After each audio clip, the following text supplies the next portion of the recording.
Hello and welcome to law vlogs. I am advocate Atul Jain. आज हम बात करने जा रहे हैं ऐसे लीगल ज्वलंत मुद्दे के बारे में जिसकी वजह से हमारी जुडिशरी के ऊपर बहुत बर्डन है। आज हम बात करेंगे section 138 of negotiable instruments act के बारे में, जिसके अंदर चेक डिसऑनर के केसेस के बारे में बताया गया है।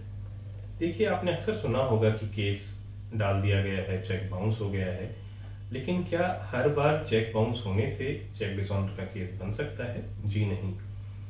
एक्ट के अंदर और बाद में माननीय सुप्रीम कोर्ट ने समय समय पर कुछ ऐसे निर्धारणों के बारे में बताया है जिससे चेक बाउंस होने पर चेक डिसऑनर का केस बनता है, जैसे accounts closed, funds insufficient, account frozen, limit exceed करना, डेट मैच ना करना, सिग्नेचर्स मैच ना करना आदि। देखिए, चेक डिसऑनर के केसेस के लिए 5 इंग्रेडिएंट्स बहुत जरूरी हैं और सबसे जरूरी बात उसमें से यह है कि चेक जो दिया गया हो किसी लीगली एनफोर्सेबल डेट को डिस्चार्ज करने के लिए दिया गया हो, यानी कोई कानूनी तौर पर जो वसूला जा सकता है ऐसे किसी डेट यानी कर्जे के भुगतान के लिए दिया गया हो। फिर यह भी जरूरी है कि चेक को उसकी वैलिडिटी जो कि 3 महीने की होती है उसके अंदर ही प्रेजेंट किया गया हो। अगली जरूरी बात यह है कि चेक जो डिसऑनर हुआ हो, वो जो मैंने आपको पहले कारण बताए, उसमें से किसी कारण से हुआ हो।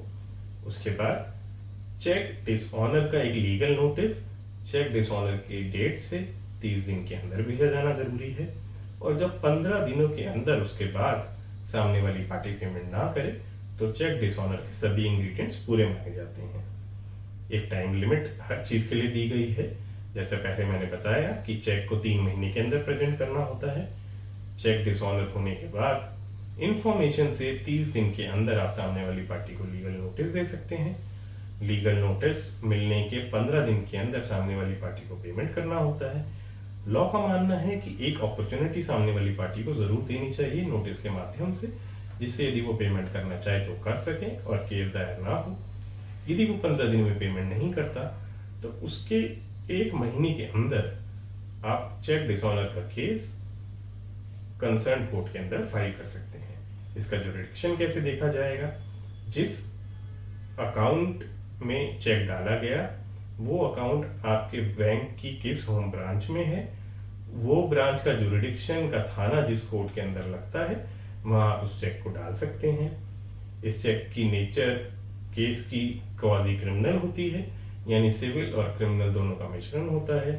यदि हम पनिशमेंट की बात करें तो इसके अंदर पनिशमेंट होती है चेक अमाउंट से डबल तक की पनिशमेंट और साथ ही 2 साल तक की सजा।